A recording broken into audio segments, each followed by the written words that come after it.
Assalamualaikum Gus, selamat malam Gus. Selamat malam, Waalaikumsalam. Menyikapi isu reshuffle kabinet Jokowi periode kedua, menurut kacamata Gus, menurut bagaimana Gus? Sebenarnya ini adalah kewenangan presiden kan, menjadi hak prerogatif presiden. Dan saya yakin Mas Jokowi ini orang cerdas, orang pintar. Meskipun pendiam, silent, tetapi bukan berarti tidak bekerja. Jadi Mas Jokowi sudah melakukan penilaian-penilaian, apalagi sebagai seorang panglima tertinggi Angkatan Darat, Laut, Udara, dan Kepolisian. Dia memiliki intel-intel yang bekerja di lapangan dan melaporkan dengan rigid semua titik keberhasilannya. Dan harus diakui bahwa kabinet Jokowi yang kedua ini memang kurang berhasil. Artinya apa?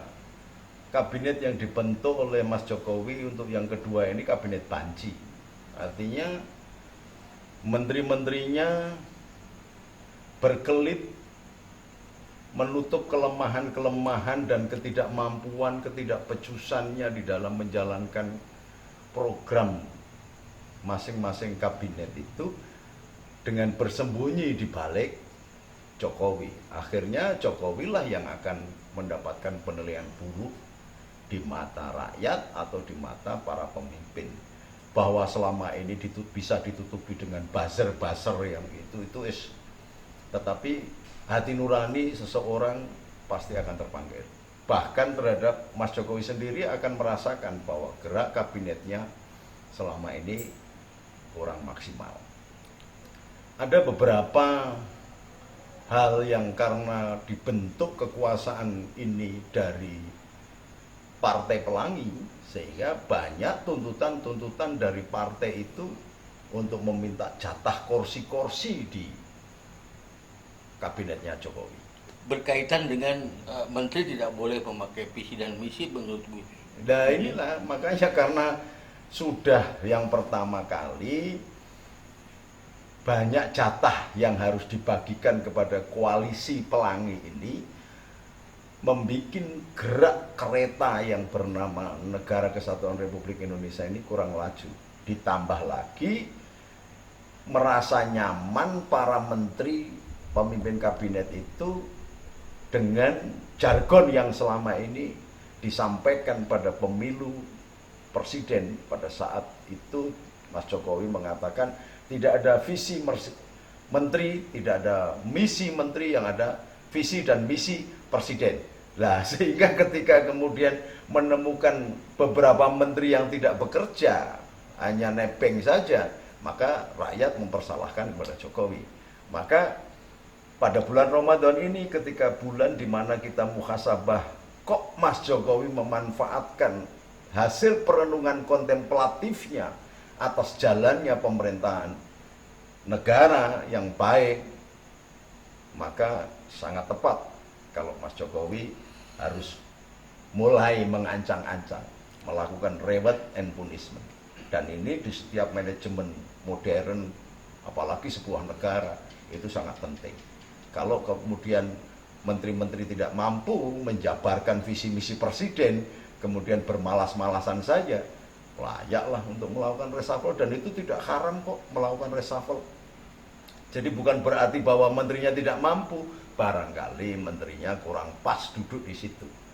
Salah satu contoh, Menteri Kesehatan kan dulu dipimpin oleh Letnan Jenderal Terawan yang berhasil melakukan bypass ilmu kedokteran yang diakui sampai ke dunia. Kenapa kemudian digantikan oleh Wakil Menteri BUMN yang hanya ngertinya dagang? Ini persoalan profesionalnya adalah Menteri Kesehatan. Ya harus mengerti tentang kesehatan. Bahwa menterinya tidak bisa dagang, bisa mengambil wakil dari yang ngerti dagang. Kalau itu memang Menteri Kesehatan tujuannya adalah untuk menjual vaksin, maka ambilkan saja wakil, tapi bukan menjadi top leadernya Kementerian Kesehatan. Nah kalau Kementerian Kesehatan kemudian diambilkan Wakil Menteri BUMN, memangnya kesehatan ini mau diperdagangkan? Masa negara mau berdagang dengan rakyatnya? Haram, nggak boleh.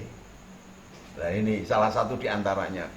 Kemudian banyak menteri-menteri yang lain kayaknya kok yang hanya berjalan dengan benar itu Menteri Perumahan, PUPR itu bagus gitu loh. Tetapi ini kemudian semakin menguatkan bahwa Jokowi seorang teknokrat, maka kebisaannya hanya membuat gedung-gedung, membuat jalan tol, membuat jembatan dan sebagainya.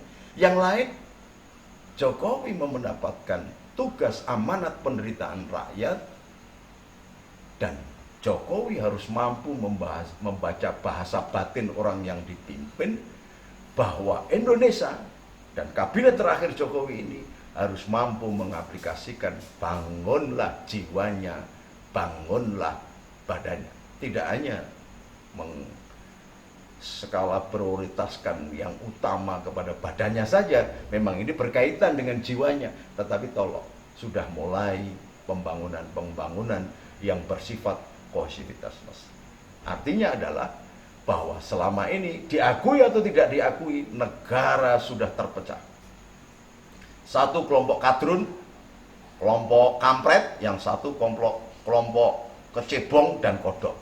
Maka sebagai pemimpin tertinggi di negara ini, Jokowi harus ngomong bahwa ini negara Pancasila, maka di negara Pancasila aturan yang dipakai adalah sila ketiga Pancasila, persatuan Indonesia.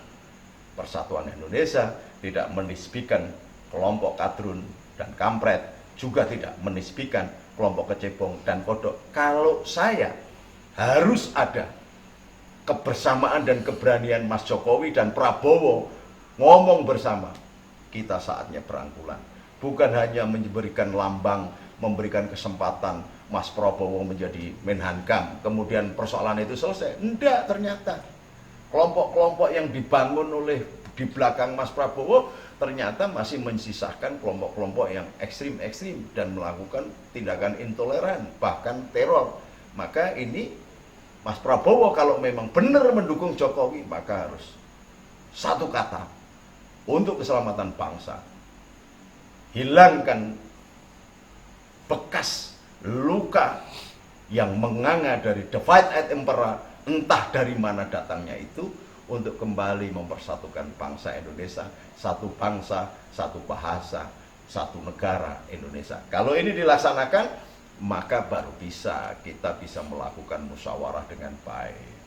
Permusyawaratan yang dipimpin oleh hikmat kebijaksanaan dalam permusyawaratan perwakilan untuk menuju kepada keadilan sosial. Tanpa itu, maka mau diganti reshuffle menteri bolak-balik, malah justru akan semakin menganga luka itu.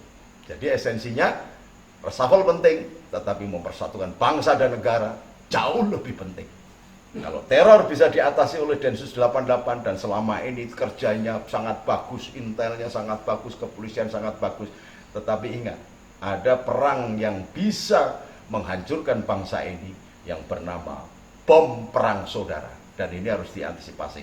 Maka di kabinet kedua ini, di samping reshuffle, tolong Mas Jokowi dan semua elemen berpikir yang bersama bagaimana menyelamatkan bangsa dan negara, sehingga pada pilihan presiden berikutnya tidak lagi terjadi perpecahan atas nama agama, atas nama ras, suku, dan lain-lain. Gus, terakhir Gus, dari kemampuan seorang presiden Indonesia dalam memilih reshuffle, apa pesan Gus untuk kriteria menteri yang diharapkan oleh rakyat? Sebenarnya Mas Jokowi itu dipilih oleh rakyat kok. Kenapa semua rakyat memilih Mas Jokowi? Atau sebagian besar memilih Mas Jokowi? Artinya Mas Jokowi juga harus mengerti dong, bahwa rakyatnya memilih dia itu bukan kemudian gratis, makan siang yang tidak bayar. Justru kepercayaan rakyat ini yang demikian besar, apalagi kemudian bisa mendamaikan dengan merangkul Mas Prabowo, dijadikan sebagai perenungan bersama, bukan hanya cuman lambang-lambang saja Prabowo sudah mendukung Jokowi atau Jokowi sudah ngerangkulan dengan Prabowo, tapi ternyata tidak berbuat apa-apa. Maka dari visinya Mas Prabowo apa, visinya Jokowi apa, satukan kepentingan untuk rakyat itu apa, dan mulai kembalikan. maka akan mencerminkan sebuah organ, alat yang memiliki manuver dari kekuatan masif terhadap kabinetnya untuk bergerak maju meloncati beberapa program yang ketinggalan karena dipegang oleh orang-orang yang kurang berprestasi. Dan Mas Jokowi tahu, Mas Jokowi orang pintar, teknokrat, dia biasa berpikir secara matematis. Nah sekarang rakyat kepengen lihat, mampu nggak Mas Jokowi memilih the man behind the gun-nya ini, orang yang cocok, bukan karena orang yang dulu membela dia kampanye atau yang membiayai dia kampanye atau yang dia bisa menjilat, bukan. Coba lakukan perenangan sebagai manusia Jawa keturunan orang Keraton Mangkunegoro. Coba Mas Jokowi coba kontemplasi dan dengarkan apa bisikan Tuhan untuk bangsanya. Saya yakin dia sudah tahu siapa yang akan dipilih, siapa yang membantu. Lip service yang selama ini terjadi, pangkat, jabatan, kedudukan, balas budi sudah semua dilakukan. Di akhir-akhir ini berikan sentuhan tes finishing yang memuaskan semua pihak. Presiden bukan karena didukung oleh partai, presiden bukan milik partai, tetapi presiden milik rakyat Indonesia, maka harus berpikir sebesar-besarnya bermanfaat bagi semua rakyat Indonesia. Mas Jokowi tahu, kalau saya ikut campur, saya ini siapa? Saya ini hanya kiai, hanya sekedar ele-ele, ngelengke. Itu nek gelem, orang gelem ya ora apa-apa, tidak ada aturan dan undang-undang harus mendengarkan seorang kiai, kan begitu. Makasih Gus ya, Yeah. atas keterangan ini. Mantap.